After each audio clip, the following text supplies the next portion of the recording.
Hola, ¿qué tal a todos? ¿Cómo les va? Espero que todo tranquilo, todo muy bien, todo perfecto, en fin. Yo soy Miguel Ángel Guerrero y en esta ocasión vamos a aprender a cómo encontrar personas cerca en Instagram, a cómo buscar y encontrar usuarios cercanos en Instagram.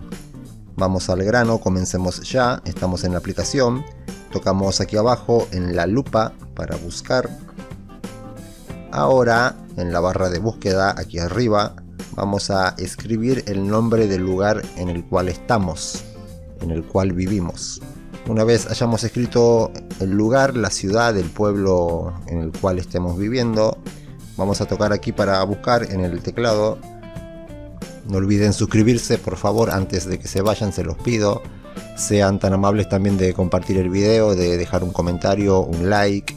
Y si quieren aprender más sobre Instagram, aquí les voy a dejar una lista con muchos videos para que aprendan, que también la van a encontrar en la descripción de este video. Bueno, una vez aquí, en las pestañas de arriba, fíjense las opciones de arriba, vamos a tocar en lugares. Ahí está. Ahora buscamos algún lugar de la ciudad, del pueblo, del lugar, justamente. Por ejemplo, aquí, qué sé yo, ustedes vean. Y ahí vamos a poder ver fotos, publicaciones de personas que viven cerca.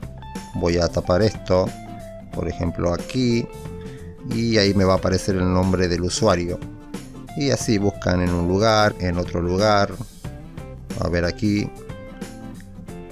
Buscamos una publicación, una foto. Buscamos otra. Ahí nos van a aparecer los usuarios que viven cerca de nosotros.